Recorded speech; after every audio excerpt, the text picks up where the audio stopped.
Primero, muchas gracias por haber venido, por el tiempo que hace, otros actos que hay también en Jaca, pues es de agradecer que hayáis elegido precisamente lo de Asamblea que nos voy a organizar.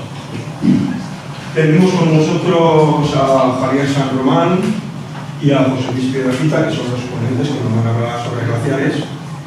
Y la verdad es que su currículum, a pesar de que he quitado bastantes cosas de lo que ha mandado, pues lo tengo que hacer con chuleta.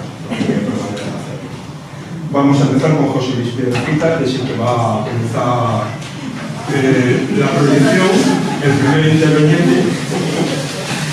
Bueno, José Luis Piedrafita es de Zaragoza, es licenciado en Ciencias Biológicas por la Universidad de Navarra. Ganó las oposiciones de profesor de instituto de bachillerato, ha estado dando materias de ciencias naturales y he impartido docencia durante 37 años, donde estoy un poco apuntado. Y lo ha hecho en el Instituto de Eibar, pero sobre todo en Pamplona, en el Instituto Navarro de Ciudad, hasta que se jubiló. En el Club de Jubilados. Es licenciado también en Ciencias Biológicas, porque lo hizo a distancia. Geológicas. Bueno, geológicas, lo hizo a distancia y es licenciado en la Universidad de Zaragoza. Desde 1992 es miembro de la Sociedad Geológica de España y donde realmente su labor principal es la divulgación y el patrimonio geológico. Desde 2013 hasta la actualidad ha impulsado como coordinador o miembro del equipo organizador la celebración anual de arqueología. Arqueología, por lo que no los conozcáis, es un día que se hace prácticamente al mismo tiempo en toda España, provincia por provincia, donde se pretende divulgar la geología y que se aprecien los valores de lo que es la geodiversidad.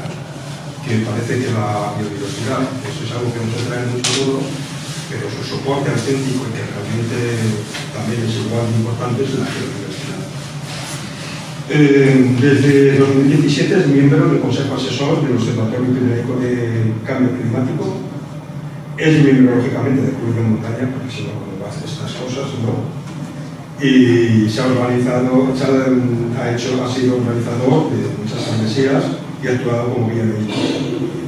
Es miembro del Club de Montaña de Guía Andoy, pertenece a la Junta Directiva, pero también es miembro del Club Alpino Francés de Ortega.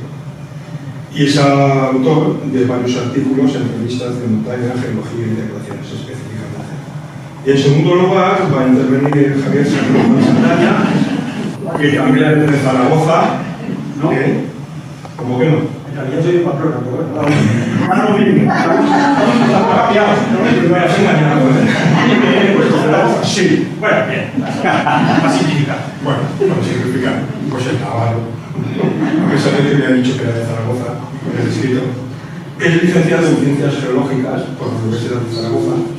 Diplomado en Hidrogeología en el curso internacional de Hidrogeología Subterránea en Barcelona. Es doctor en Ciencias Geológicas también, el doctorado por la Universidad de Zaragoza. Es autor de 3 libros y de más de 50 artículos en revistas científicas y de divulgación. Trabaja desde el año 1991 en la Confederación Hidrográfica del Ebro y ha tenido responsabilidades en el ámbito de la hidrogeología y también en cuestión de calidad de aguas. Desde 2018 es comisario de aguas adjunto, pero al mismo también fue presidente del Colegio de Geólogos de Aragón en el periodo entre 2006 y 2013 y es miembro de la Academia de Ciencias de Zaragoza.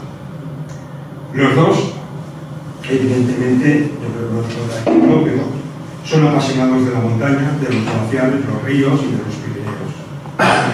Y entre los dos han escrito un libro sobre glaciares que lo escribieron en 2007, altamente recomendable. No sé si está, aunque queda alguno por ahí, es más fácil encontrarlo, que se llama Glaciares del Pirineo 30 itinerarios a pie. Y creo que también conjuntamente hicisteis el libro de Itinerarios Geológicos de Aragón. Esto lo editaron en 2009 y también han colaborado en otros sitios, en otros libros. Javier también ha escrito varios artículos en la revista de naturaleza aragonesa, bueno, no sé, sobre ibones y sobre periodistas, de Luis Ramón de Carbonell, sobre Eugène Trouillard y también sobre Teófilo Boyer. Esto de Boyer os sonará por el pico Boyer, que es un pico que está en el circo de Piedrafita, no es mío, tiene 2.906 metros. Y bueno, entonces sobre esto es suficiente, más que suficiente. Le vamos a hacer entrega de una de nuestras banderas de la asociación de la Asamblea Canarroya, y si no me confundo con las camisetas también, le hacemos una entrega de una camiseta para que se la pongan y también en casa.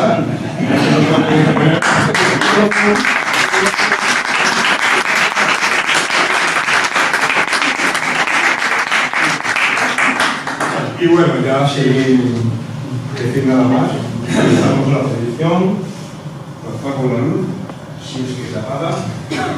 Bueno, una horita. Pues muchas gracias, Mariano, por la presentación.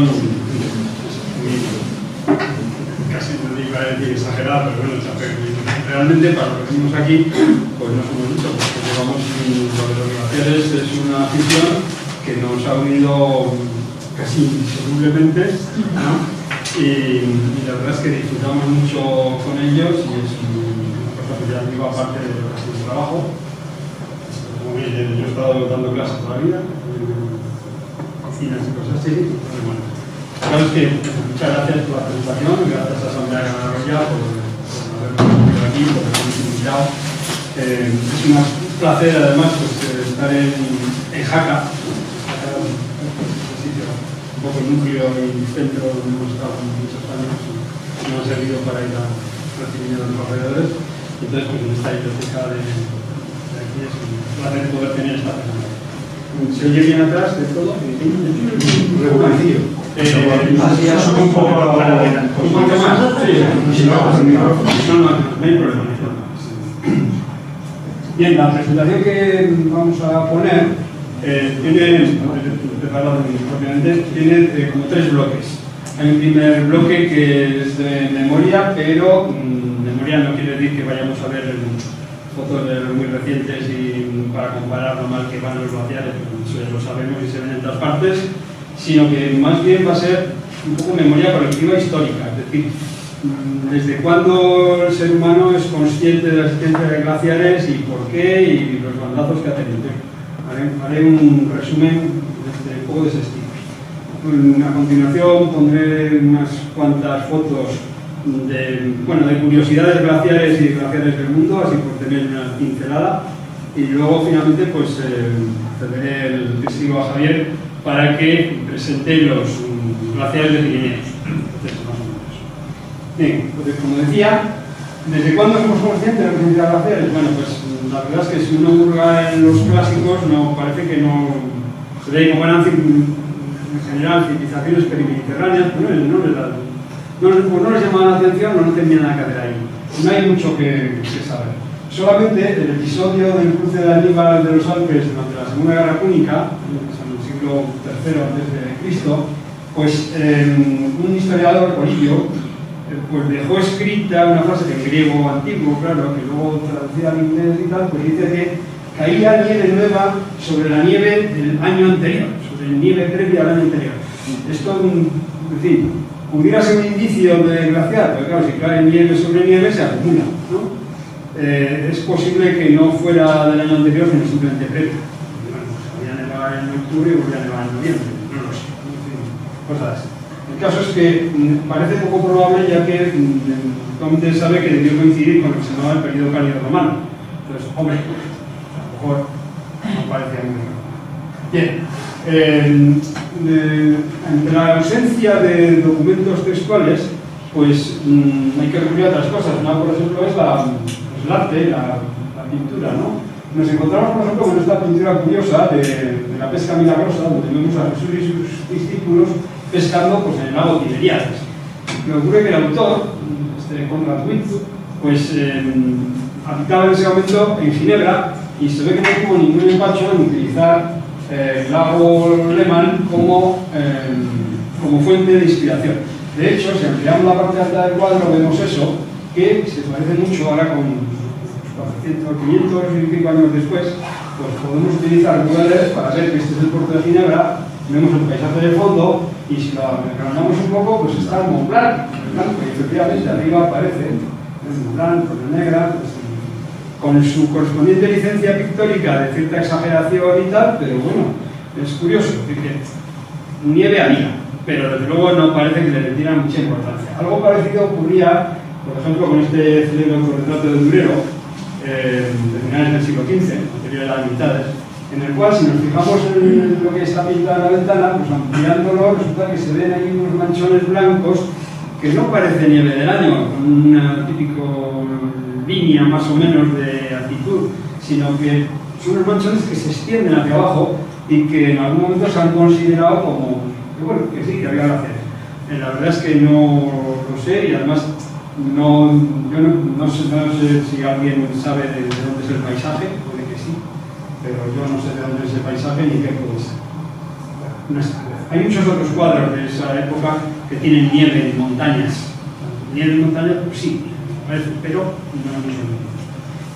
Lo que sí que es seguro es que en el siglo XVII, a mitades, sí que ya nos encontramos con este dibujo, que es bastante llamativo. Aparece en una especie de atlas de Suiza, atlas de la Confederación Helvética, fotografía helvética, que es de mitad del siglo XVII, en el que aparece el glaciar de Grindelwald. Lo pone clarísimo, el glaciar de Grindelwald, tal.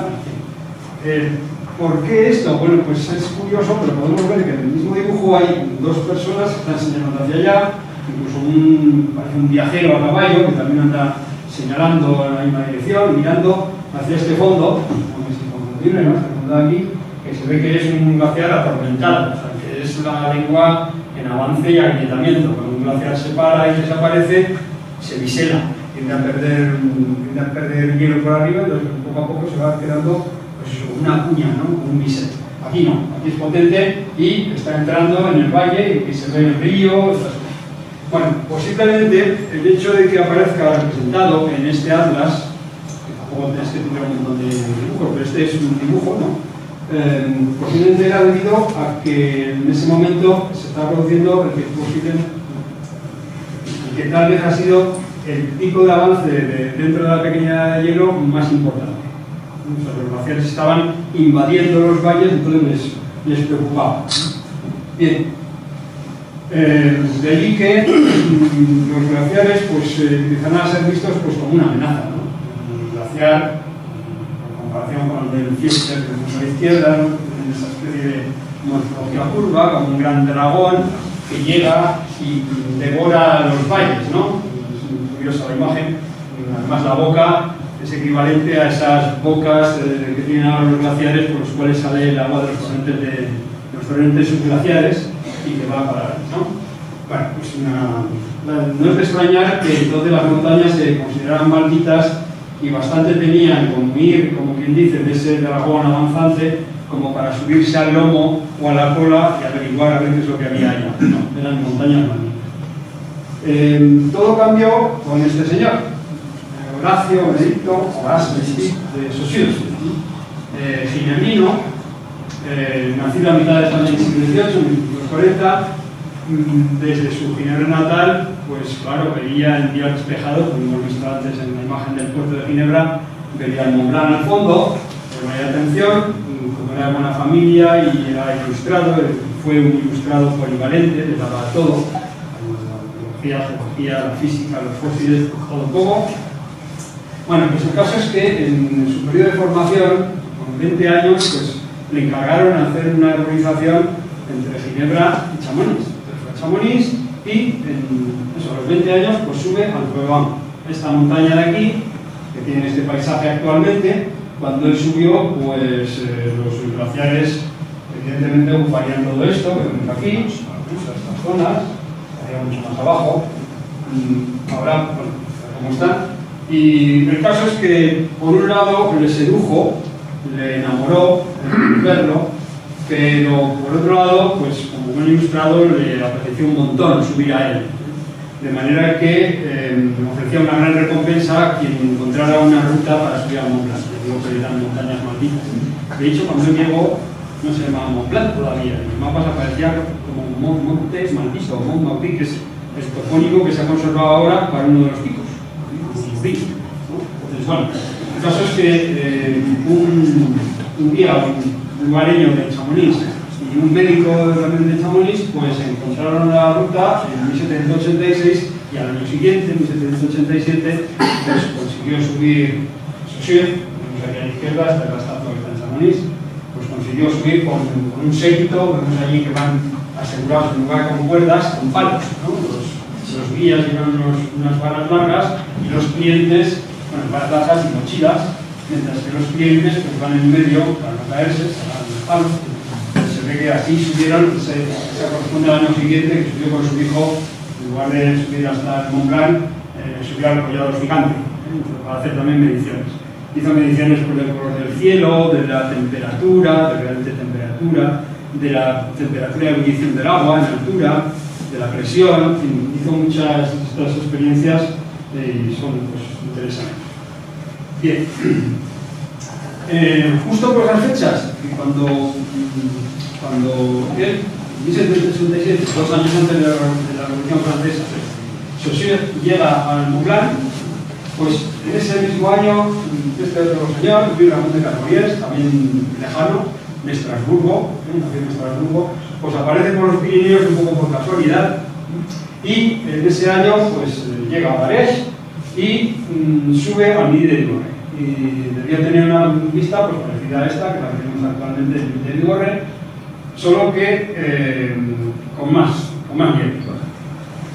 Me parece percibir de lejos que en esa nieve se apreciaban grietas, se apreciaba color azul y llegó a afirmar que en los Pirineos esas grietas disecadas de color azul, ¿no? Eran señal inequívoca de que había glaciares. De manera que, por un lado, lo publicó viene a ser el libro fundacional del pirineísmo, sus célebres observaciones hechas en los Pirineos, para seguir como culminación de las hechas en los Alpes. Entonces, digamos, el libro fundacional que es lo publicó, perdón, en 1989, creo, ¿no?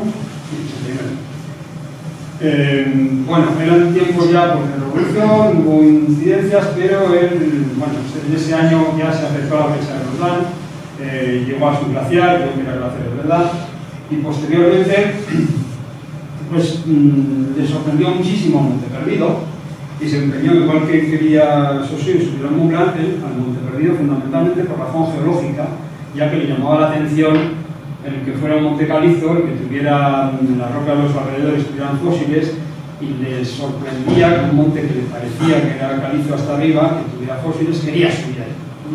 De manera que también consiguió, bueno, hizo algún otro libro sobre el Monte Perdido, el viaje al Monte Perdido, y consiguió subir en 1702, en el siglo XIX. Bien, entramos ya en el siglo XIX del todo, y aquí tenemos otro fenómeno muy interesante vinculado de nuevo con que el clima hace algún tipo de rareza, y eso llama la atención de los seres humanos, que antes había ocurrido con el grabado ese que hemos visto de mitad del 17, aquí, mitad del 19 ocurre otra vez. Estaban en Suiza, de nuevo, preocupados con si había enfriamiento del clima, si estaban avanzando de nuevo los glaciares sobre los valles. Había cierta memoria, pero no nada escrito, y en este momento ya hay una sociedad de estudios, una sociedad bética de ciencias naturales, SHCN, que propuso hacer un estudio, pues a ver qué pasaba con el clima, con la temperatura, con los glaciares. Y eso lo abordó el señor Garrigans y Ignacio Benes, y que fue el primero que sugirió una glaciación centroeuropea, algo que entonces era un poco sorprendente. Coincidió en sus correrías por el Valle del Ródano, que era fundamentalmente su zona de investigación, con Jean de Charpentier, que también era pues, de una familia, de arriba era ingeniero, bueno, menos esto, el trabajo tenía más pasta, y el caso es que se dedicaba pues, a hacer observaciones un poco pues, por su cuenta sin más, y estaba dibujando y colocando dónde estaban los bloques erráticos en toda esa zona. Tenemos aquí un par de dibujos, pero hizo muchos más. Entonces, ¿por qué estos bloques erráticos? Pues porque hasta entonces se pensaba que estos son los bloques que eran de rocas raras y que estaban en sitios raros, habían procedido pues, una gran inundación, el diluvio, cosas así.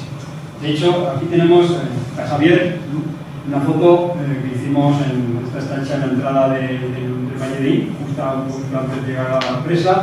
Nos encontramos con estos dos bloques que, como se ve, son distintos, de distintas rocas entre sí, distintos del sitio donde apoyan, y además de eso está en un apoyo absolutamente inestable. Entonces, esto no ha podido ser ni por descomposición, porque no es lo mismo, ni por caída, porque está en una zona convexa. Entonces, la hipótesis para esto más razonable es pensar que fueron transportados por el hielo a medida que avanzaba o a medida que se calentaba, no sabemos la razón. El caso es que en algún momento hicieron pie, se encallaron con un barco, pararon y el hielo a su alrededor se fue fundiendo y luego no se han caído. Otros muchos han rodado luego. Pero estos no, estos han quedado aquí y son un indicador de que son bloques enanos. Si esto en lugar de ocurrir en el alto valle de Ín, ocurre en las llanuras próximas a Lyon, pues la verdad es que llama la atención.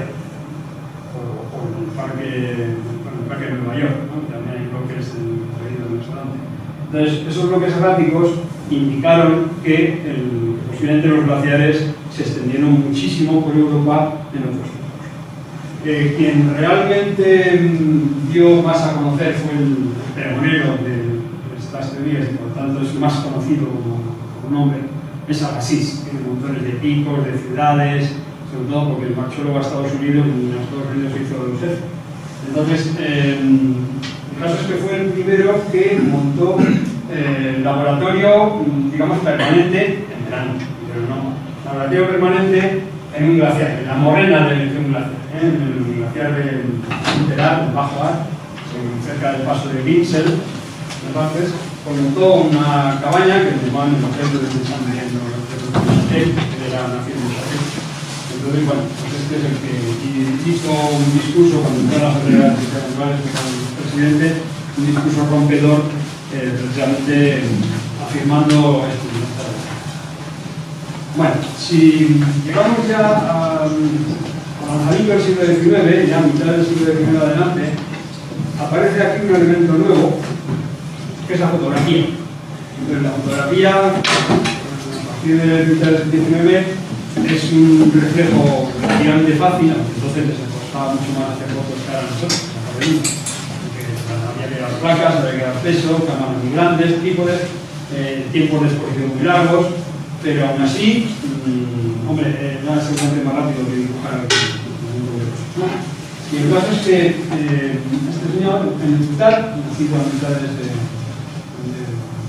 siglo XIX, era un gran aficionado a la fotografía y un apasionado de la naturaleza y de fue director del Museo de Ciencias Naturales de Toulouse y además de eso, pues como fotógrafo, tenemos algunas cosas, bueno, antes lo he dicho, Agassiz inició también las medidas del movimiento de glaciares poniendo referencias sobre la superficie de los glaciares, viendo cómo se movían los bloques, calculando una sobre otro y poniendo estacas. Bueno, pues él, en Utah, también hizo algo parecido, colocó estacas, aquí, una, otra, la foto, bueno, tiene su relieve y tal, pero en fin.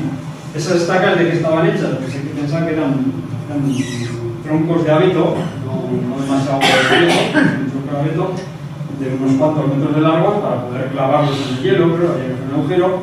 Y entonces, pues en 1872 se le ocurrió ir al glaciar occidental de Maladeta, que ahora no queda nada de él, y colocar estacas de estas y volver al año siguiente a ver cómo se movieron. Salió un poco mal, se cayeron muchas, se cumplieron, en fin, no. Pero fue muy interesante antecedente. También es muy interesante, por ejemplo, esta, yo, si lo tuviéramos antes, casi seguro que será un estereopac, un par estereográfico que se podrá ver en relieve, lo cual para entonces también es sorprendente que con 22 años subiera al Aneto y hiciera dos fotos ligeramente desplazadas para ver en relieve de un glaciar, que bueno, claro, no lo vemos nunca, pero se ve perfectamente, pongo al fondo, arriba, Malareta, la cresta de los Portillones y todo el espacio entre el Aneto y la cresta de los Portillones absolutamente lleno de hielo, lleno de glaciar. Bueno, es una foto. Bien, hizo otras fotos, como por ejemplo esta, poco después, ¿no? En el 72, 75. Entonces, en el 75 tenemos esta foto, esa es de la Tuca de Margas, que fuimos, pues, hace 3 años, fuimos a repetirla, ¿verdad? Por ahí, 3. Entonces, fuimos a la cresta, a este mismo sitio, y luego veremos que se repite, no es el único sitio, no es cosa. Y aquí, claro, se ve perfectamente la comparación entre todos los glaciares de entonces y lo que queda ahora. Del glaciar de Alba no queda nada, el glaciar de Malareta arriba lo vemos formando un único cuerpo, el oriental y el occidental. Ahora del occidental quedan estos elementos, el oriental se ha roto de esta manera, esto es el 22, ¿verdad? El de Aneto, pues ya vemos, con sus 4 cuerpos, ¿no? Correspondientes. Barrancs no queda nada, en comparación con ese. O el de Tempestades, que bueno, algo queda, como veremos al final. Bueno, como complemento también de la fotografía, me pareció ya también técnica de dibujo. Entonces tenemos aquí Fanny Rade, un geógrafo conocidísimo por todos, pues era un magnífico dibujante y aparte de eso, pues, le permitió hacer unos magníficos mapas, como es este que hizo en Monteperdido en 1954, que posiblemente en ese momento fue el mejor mapa del mundo. Seguramente es el mejor incluso, pero es que se hacían de Suiza. Entonces era un mapa excelente, hizo hacer un caso boreal y tal para hacer. Hizo luego otros mapas de todo, no solamente de Pirineo, de menos detalle, pero de más trozo de cadena, y a partir de los mapas fue el primero que calculó cuántos glaciares había y qué extensión tenían. Hacía el mapa. Bueno, pues, y lo publicó en el Club Alpino Francés, la primera evaluación y catalogación más o menos general de glaciares en los Pirineos, y tal vez se ha utilizado como referencia, aunque parece que sobreestimó un poco su tamaño. Entrando ya a finales del siglo XX, finales del XIX y principios del XX, tenemos que estas dos personajes que se dedicaron a marcar hasta dónde llegaba el hielo en ese momento de los glaciares en varios lugares de Pirineo, ¿no? En el macizo, en la zona de Tallón, Monteperdido, y entonces aquí tenemos, por ejemplo, una marca de Roland Bonaparte que está hecha en Brest, ¿no? De Brest, y esta otra, en cambio, algunas rayas que casi no se ven, en naranjas, bueno, corresponden a la marca que hizo Ludovic Orier, que celebramos este año pues, el 150 aniversario de su nacimiento. Entonces hizo marcas aquí, los catalogó todos y hizo un estudio de su extensión. El Parque Nacional Francés, cuando empezó a funcionar, sabiendo que estas marcas estaban, las fue localizando, y como se estaban borrando, al menos lo que ha hecho ha sido poner unas chapas en las que pone pues, Luis Boyer, 1906, que cuando se hizo, y el Parque Nacional de los Pirineos. Hay otras en otros lugares, pues, cada vez que haya una chapa de esas, ya se sabe lo que es.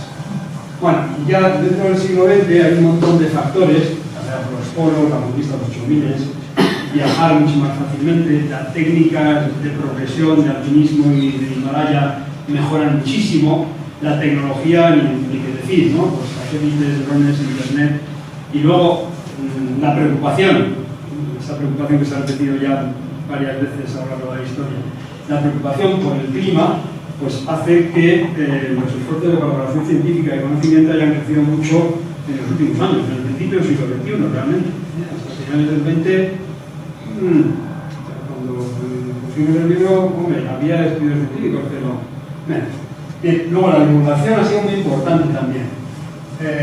La verdad es que aquí, por ejemplo, queremos un poco hacer homenaje a tres publicaciones que para Javier Garadí fueron conjuntos que fueron iniciáticas casi, que son, por un lado, las postales de Antonio González de Sicilia, con este glaciar espectacular, unas grietas que, en fin, nadie se puede creer que esto estuviera alguna vez, ¿no? Nos pasamos por aquí. Arriba la panorámica que es equivalente a la que hemos visto antes de disfrutar por nosotros, ¿no? En el mismo lugar, las Vargas. Luego, el libro de Fernando Vial, que recopiló desde la Biblioteca de Huesca, recopiló un montón de fotos de glaciares y los ve que hizo solamente glaciares de Huesca, aragoneses. Entonces, bueno, es un libro magnífico con un montón de fotografías de arriba. Y luego el de glaciares de los Alpes, que nos encantó, y que dijimos, hombre, los glaciares de los Alpes son muchos, pero los Pirineos hay, igual que Ramón, sí. Dijo que hay glaciares en los Pirineos, pues también había que ponerlo en el rico. Y bueno, habíamos ido recopilando datos y en 2017 pues publicamos el glaciar de los Pirineos con mapas de cada uno de los vacitos, con la extensión del hielo con sus grietas, donde estaban en su momento. Luego veremos una grieta muy grande de Dinamarca que estaba aquí, la gran grieta, con los años de retroceso. Pues bueno, pues salía todo eso en el. Y luego se han publicado otros, ¿no? El magnífico libro de los hielos de Martínez Pisón y Sebastián Álvaro, o luego la asociación Morin, Pierre René, que es el glaciólogo que fundó la asociación francesa Morin, pues publicó una especie de actualización magnífica de los glaciares, ¿no? O bien, últimamente, pues Enrique Serrano, también el glaciólogo de Valladolid, pues ha publicado este libro muy recientemente, muy interesante. Actualmente pues hay muchas sociedades tanto internacionales como nacionales, como ven, pero por ejemplo aquí recientemente, durante 11 años hemos haciendo observación, el grupo CRIOPIR, el Instituto de Opinión y Geografía, nos está haciendo también estudios en combinación y colaboración con Moel en la parte de Francia. Bueno, ahora paso a este segundo bloque de fotos de los glaciares. ¿Qué es un glaciar? Pues grande masa de hielo, se forman sobre la superficie terrestre, no valen las banquisas sobre el mar, ¿no? Que presentan evidencias de flujo, como vemos aquí, como una pastaza que se escurre, y que se expande y retrotrae mediante la ganancia o pérdida de masa. O sea, el balance de masas, ver cuánto come y cuánto pierde, es lo único que nos indica si los glaciares ganan o pierden, porque lo de que se extiendan más o menos a veces depende de que se laminen, se adelgacen o que queden bastante prisa. Bien, por ejemplo, aquí tenemos grietas transversales, evidencia del movimiento, aquí rimallas, que son las grietas de cabecera de los glaciares. Aquí cuando las grietas son muy grandes, las pendientes enormes, se cuartea todo y da lugar a seracs, ese de allí o estos por aquí, esas grietas que dan enormes bloques. Otros indicios, por ejemplo, de movimiento, pues las bandas de Forbes, esto es en el Maciel Mont Blanc,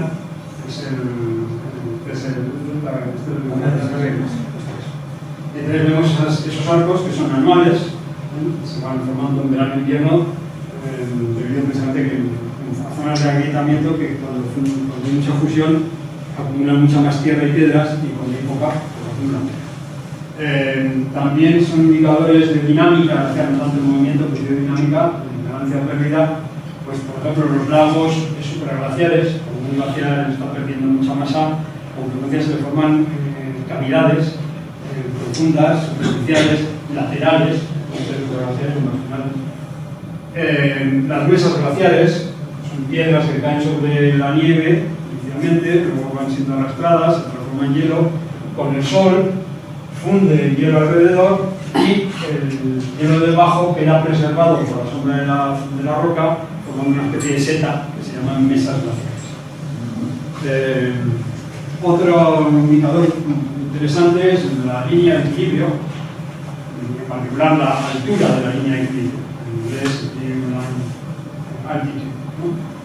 Bueno, pues aquí tenemos un contraste muy marcado entre el color blanco de la nieve que permanece del año. A veces, si lleva mucho polvo sahariano no es blanca, es muy marrón, pero bueno, en este caso, con suerte, es blanca.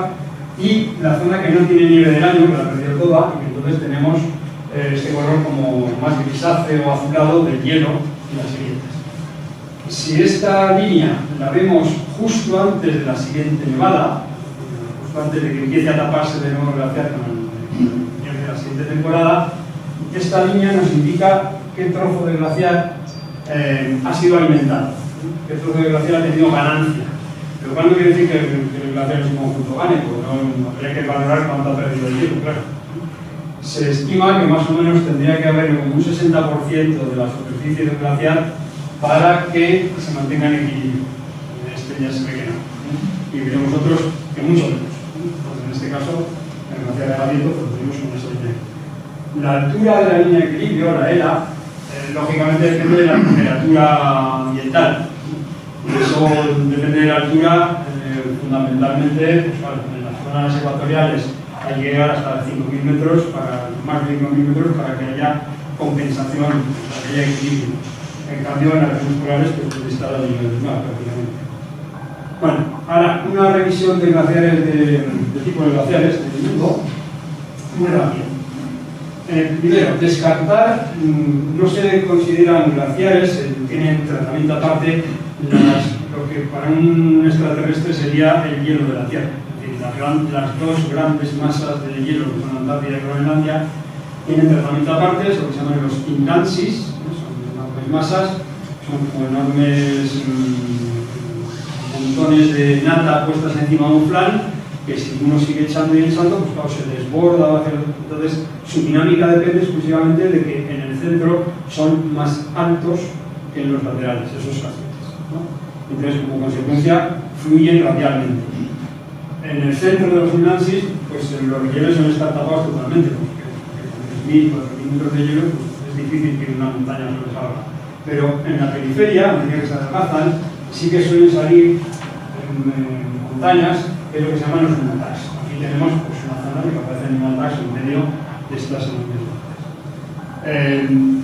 Periféricamente, cuando este hielo fluye, si pasa por determinados estrechos, como vemos aquí, a veces se extiende en forma de glaciares a modo de abanico, que son glaciares de elefante, en Groenlandia, o el de los valles secos McMurdo, en la Antártida. Este, por ejemplo, no va al mar, sino que va a unos valles secos, donde por sublimación, por desaparición, por sequía, pues va desapareciendo el hielo también.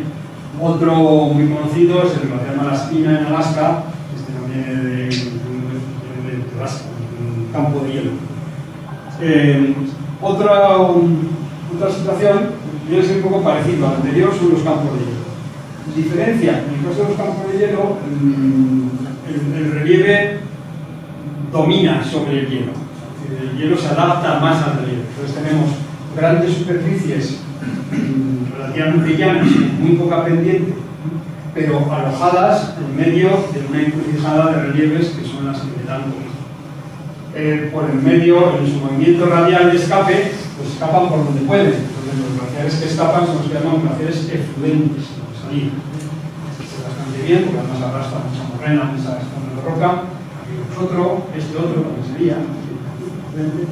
Bueno, y de hecho, los más conocidos de Glaciar, el Torreno, es un caso, que es en una zona un poquito marginal del campo de hielo patagónico sur. En Patagonia hay dos campos de hielo, bueno, pues el patagónico sur, que es el más grande, pues saldría Perito Moreno, o el glaciar de Uppsala, en Argentina. En Uppsala sí que se ve muy bien al fondo del campo de hielo.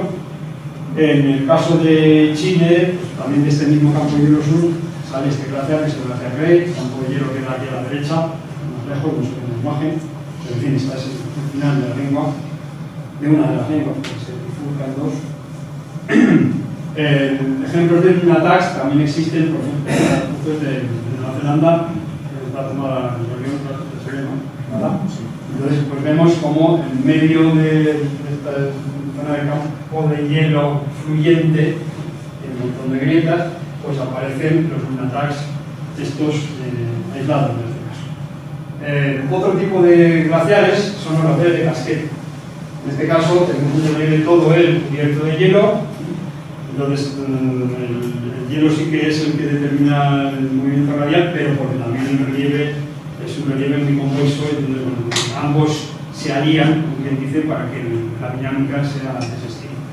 Se forman cosas parecidas. Este es, por ejemplo, muy conocido, una pista de Islandia, y habéis tenido la suerte de poder ver el Plan de Procul, el glaciar este, que es el más extenso de Europa. Aquí le tenemos, por ejemplo, el mismo llegando al lago Sarrón, termina, se rompe y da un montón de hielo. Vemos las morenas procedentes de las cenizas de las erupciones glaciares. Otra tipología son los glaciares que se llaman de meseta o glaciares escandinavos, en los cuales la línea de equilibrio está lo suficientemente alta como para que se forme y suficientemente baja al mismo tiempo como para que se forme el hielo, pues eso, más o menos a unos 1000 metros y algo. Entonces, a veces hay grandes tensiones en altura que también desbordan y caen, en este caso, el glaciar Costeral, creo que es el más extenso de Europa, cae en esta cascada, el nivel interactivo en esta zona es antiguo, de 2005. Entonces, el helicóptero, entonces hay dos. Es del mismo sitio. Lo que está visto de frente, ya digo que hay unos 700 metros de desnivel de cascada, que está bien. Y aquí la vemos desde arriba, lo mismo, vemos que cae el glaciar, esa lengua del glaciar, hacia un fiordo. Era un antiguo valle glaciar que fue abandonado y bueno, vamos finalmente a los glaciares alpinos o del valle. Aquí tenemos pues, el de Born en Suiza. Volvemos a ver la zona de alimentación blanca, la zona gris azulada, la zona de pérdida, la zona de ablación, la línea de equilibrio que nos marca, diferencia entre uno y otro. Y vamos a ver ahora ya por dos más. El más grande de Suiza, de los Alpes, es el glaciar de Ales, que vemos pues, las morenas laterales por acumulación tanto de las piedras que van cayendo como de la propia fusión del hielo, y claro, pues, si el hielo se funde con las piedras no se funden, ahí se queda, ¿no? Morenas laterales y luego las morenas centrales que se forman como consecuencia de la convergencia de este glaciar y este otro, y luego de este con este también por aquí, ¿no? Las morenas centrales. El glaciar de Ales tiene actualmente la visión 23 kilómetros. Luego están los grandes glaciares del centro de Asia, el Pamir. En el Pamir pues, tenemos el glaciar Leni. Aquí en esta glaciar continental, por lo menos fuera de zonas polares, el más largo del mundo tiene 75 kilómetros y tiene un nombre más recondenado, pero si alguien no lo sabe, pues esto no es no. Está cerca de aquí. Este es el pico Lenin, el glaciar de Lenin, que tiene, que son 14 kilómetros, vamos a decir. O sea, tendría un puente de Aragón en su día, hasta Castillo, poco más, ¿no?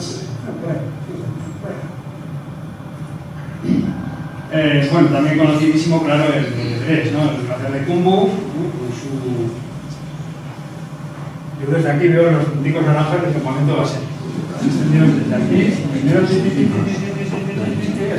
El campamento base del Everest, situado en la morena, por tanto está moviéndose permanentemente. Vemos la zona de nieve blanca arriba, la mayor parte del glaciar está escondido detrás de la cresta del Mixé, el silencio. Aquí viene la cascada de hielo de la que se ve solamente el final, y luego ya se recompone y va avanzando, y a medida que avanza vemos que va perdiendo blanco y aumentando negro, que cada vez la fusión deja las piedras más abundantes y el glaciar va quedando cubierto de piedras. Va pasando de ser un glaciar blanco a ser un glaciar negro. Que es lo que tenemos, por ejemplo, aquí. Este es el glaciar más largo en Nepal, es el vecino de Khumbu, es el de Consuma, que baja del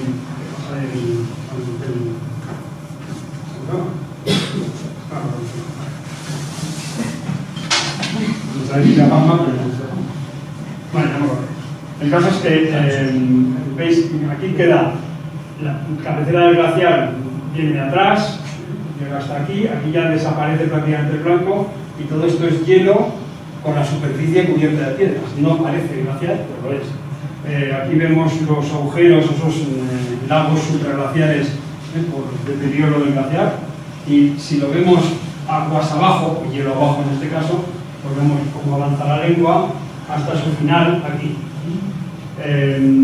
La foto está hecha en el mismo sitio y sin embargo, ¿por qué aquí hay más nieve que aquí? Simplemente por orientación. Es decir, aquí estamos viendo la cara sur, de insolación, y aquí al girar con la cámara hacia la derecha, estamos viendo los lados norte tienen menos insolación, entonces la nieve permanece en los pacos, mientras que en las umbrías, mientras que en las solanas no. Bueno, y luego ya pues por completar, en Nueva Zelanda, en Oceanía, ¿no? En Australia, en Oceanía, pues también hay unos glaciares espectaculares a una cota bajísima. Entonces, el Monte Cook, pues este que vemos aquí arriba, pues tiene la altura del Teide, y sin embargo pues tiene unos glaciares que impresionante, ¿no? Entonces este es el más grande, que es el glaciar Tasman, tiene 24 kilómetros del orden del área por ahí. Entonces, bueno, vemos aquí que estamos viendo desde la cabecera de una avioneta, baja hacia allá, pero aquí ya se ve que el valle está oscuro, no quiere decir que no tenga hielo, no, todo eso que se ve aquí, todo esto es hielo, pero hielo de piedras. Entonces, ahí está la zona blanca, poco a poco va pasando a la zona gris, aunque se aprecia aquí menos, y ya llega un momento en que el valle absolutamente cubierto de piedras, tal y como lo vemos aquí en perspectiva contraria. La foto anterior estaba hecha arriba del todo, en la cabecera. Todo esto es la lengua glaciar que, cubierta de piedras, flota al final sobre su propio lago. De vez en cuando, aquí no se ve muy bien el tamaño, pero esto es un frente de hielo, debajo de las piedras se ve que hay hielo, se va rompiendo, cae y da esta foto aérea está tomada como que dice de encima.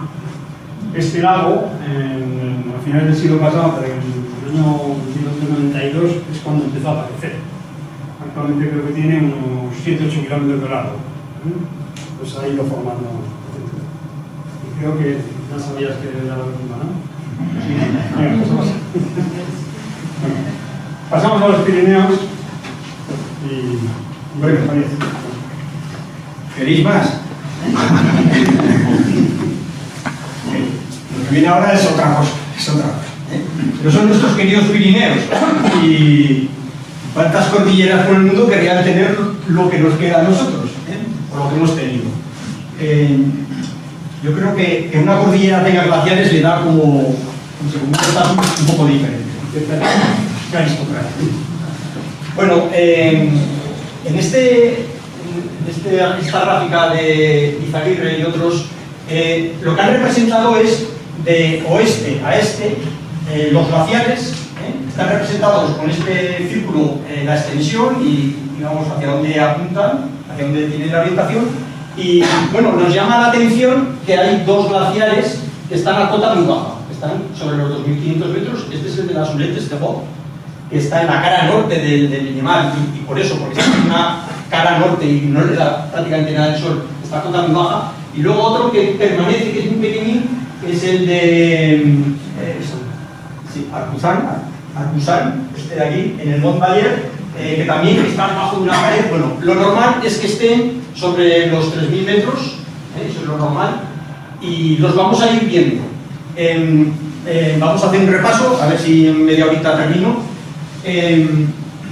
Hemos puesto fotos recientes, bueno, recientes de este siglo, ¿por qué? Del siglo XXI, porque si no, tenemos fotos de los 90, de los 80 y ya no sé tanto. Pero sobre todo lo que queremos es que disfrutéis viéndolas, animaros a que vayáis a ver algunos, los más fáciles, algunos se pueden ir a ver, y ponerlos en valor. Podemos deprimirnos. A mí en el trabajo a veces me dicen, al trabajo hay que venir llorado, me suelen decir. La primera vez que me lo dijeron me impactó, no se puede ni llorar aquí. Bueno, hoy podemos llorar lo que queráis, pero yo creo que hay que tener ese punto de vista también de esto lo que nos queda. Sabemos que nos quedan de algunos 10 años, otros 20 años, y no sé si alguno llegará a más de 20 años lo que nos queda. Pero es realmente todavía una maravilla, sigue habiendo grietas, sigue habiendo mesas glaciares, sigue habiendo morrenas, bueno, al menos material morrénico, y bueno, yo creo que no sé, a mí me gusta decir a veces es como cuando un árbol está, sí pasa seguro, sí, como cuando un árbol está viejo, pero aún le queda alguna rama que sigue echando hojas todos los años y lo ves que está mal, pero dices, aún tiene vida, ¿no? Bueno, pues nosotros seguimos yendo a los glaciares con ilusión, no sé, somos antidepresivos, o sea, que no hay que nos deprima.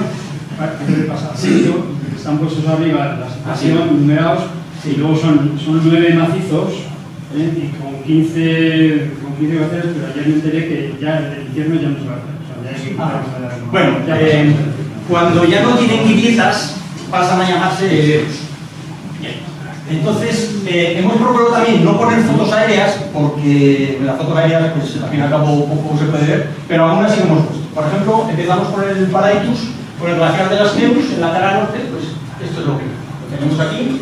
El glaciar en su día pues bajó hasta estas morrenas de por aquí y nosotros tenemos fotos muy bonitas, pero bueno, esto es lo que hay en la cara norte del Paraitus. Seguimos. Pasamos al glaciar de Infiernos, que dice que acaba de decir que ya no es glaciar. Bueno, hace unos años han tenido un montón de grietas. Destacar esto que ocurrió en el año 2016 y es que se produjo un gran desprendimiento de piedras, lo veis aquí como bajó sobre el hielo. Dos cosas se pueden decir de esto. Primero, es peligroso estar en algunos glaciares. Los que están debajo de paredes, pues hay que estar muy temprano porque si no pueden empezar a caer piedras y empezar a funcionar. Y luego otra cosa interesante es que el final de algunos glaciares es que se convierten en glaciares rocosos.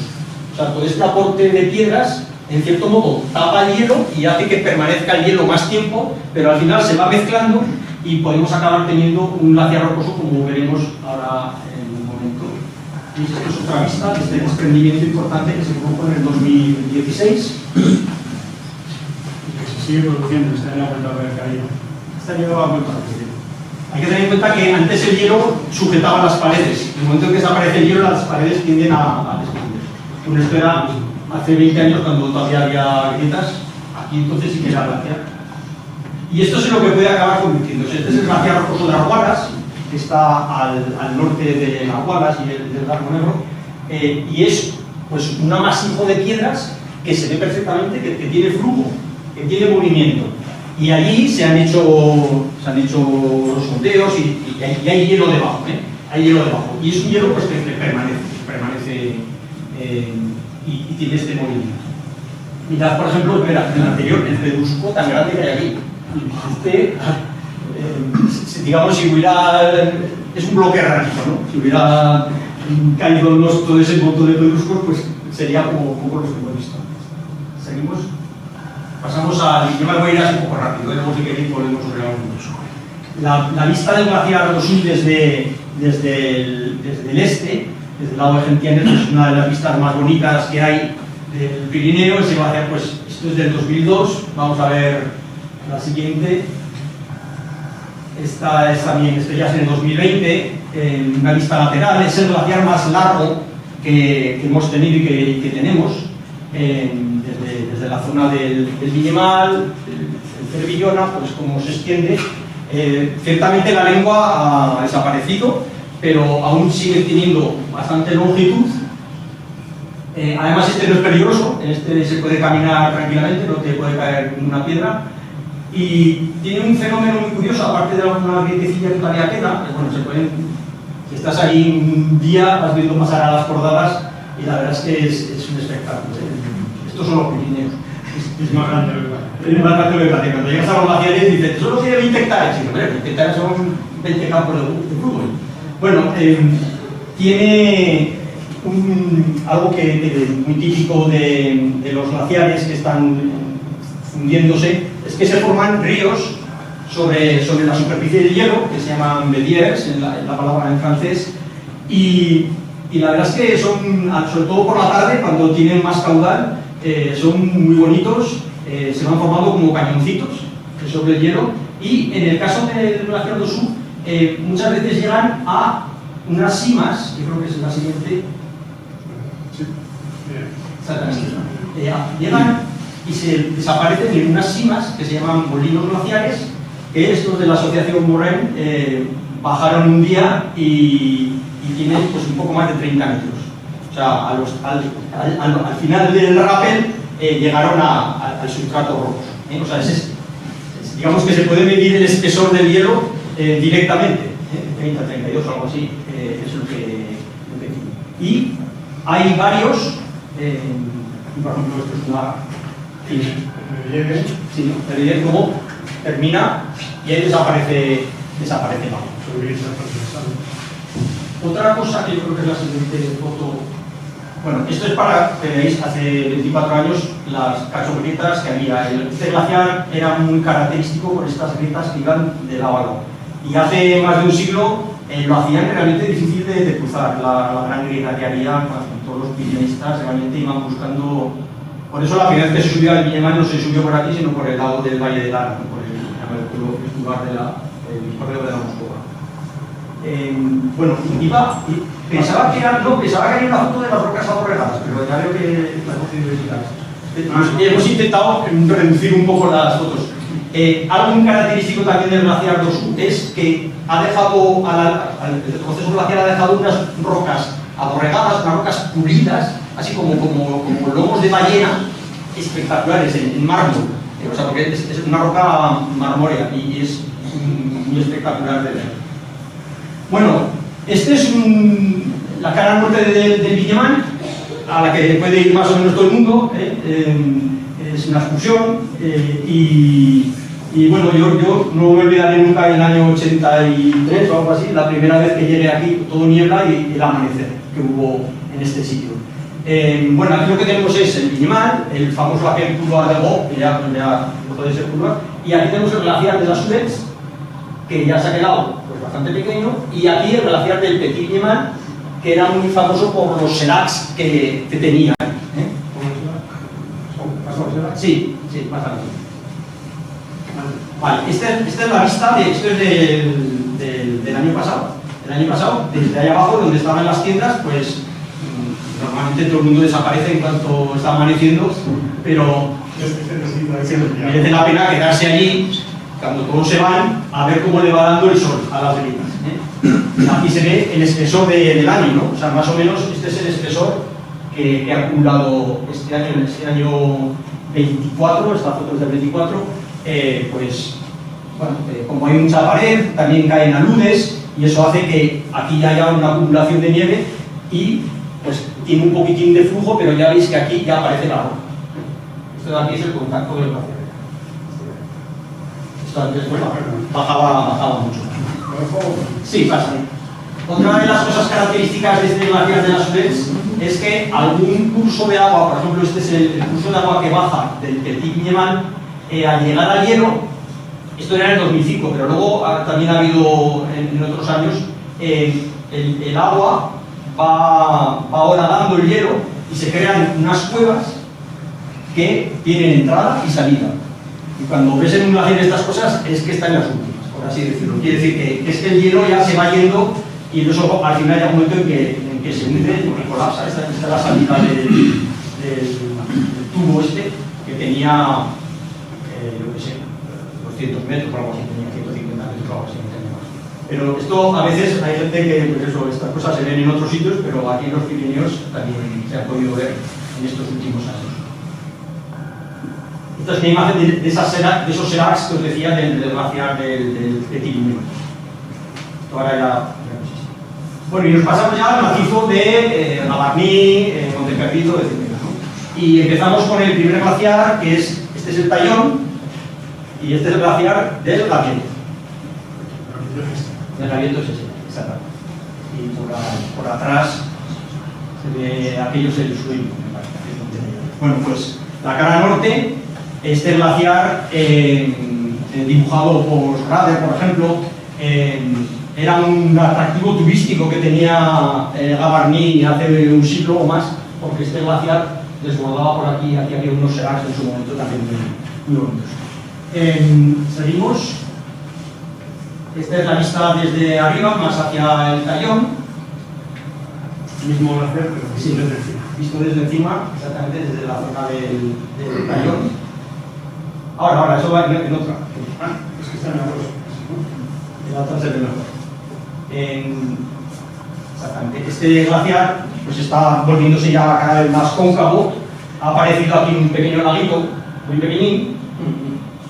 Y lo que os decía antes de que es peligroso estar por estos sitios, vais a ver la siguiente, creo que es la siguiente. Sí, creo que es la siguiente, exacto. Esto es visto más desde el galeto. Mirad, esto es un desprendimiento de piedras brutal que hubo en el 2022. Bajó así, hasta aquí. Hasta el lago. El laguito es esto, es otra misma. Estas piedras tienen 6 metros por lo menos, ¿no? 6 metros aquí cada una.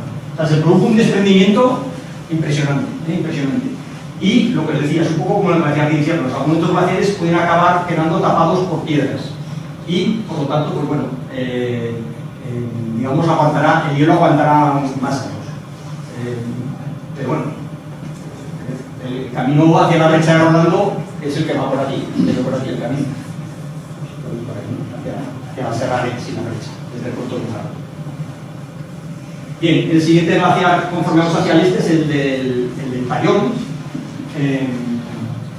Pues es, antes pasaba de aquí a aquí y aquí, bueno, pues ahora han aparecido 2 paredes y ya pues está como compartimentado en 3 masas de hielo, y la principal es esta.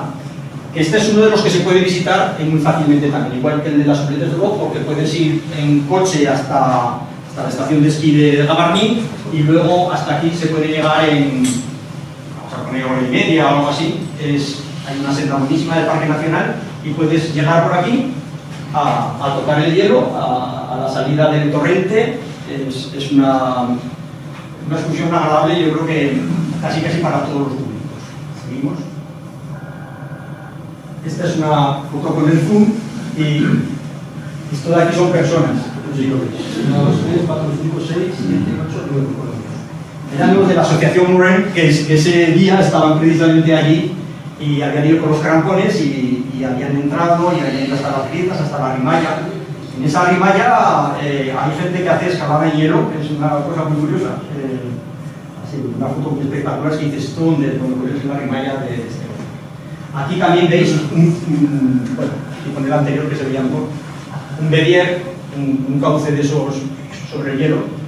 Y la siguiente es desde abajo, lo que os decía, que se puede ir hasta aquí andando tranquilamente y se puede ir hasta donde sale el torrente de la glaciar. Aquí ya veis bloques erráticos. Se suele ver alguna mesa glaciar también por ahí. ¿Seguimos? Bueno, pasamos ya al Monte Perdido, que es de lo mejor que tenemos. Esto es hace 20 años, cuando teníamos el nivel superior, con unos seracs, el glaciar grande, en un solo cuerpo. Esto ya va cambiando, vamos a verlo en la siguiente.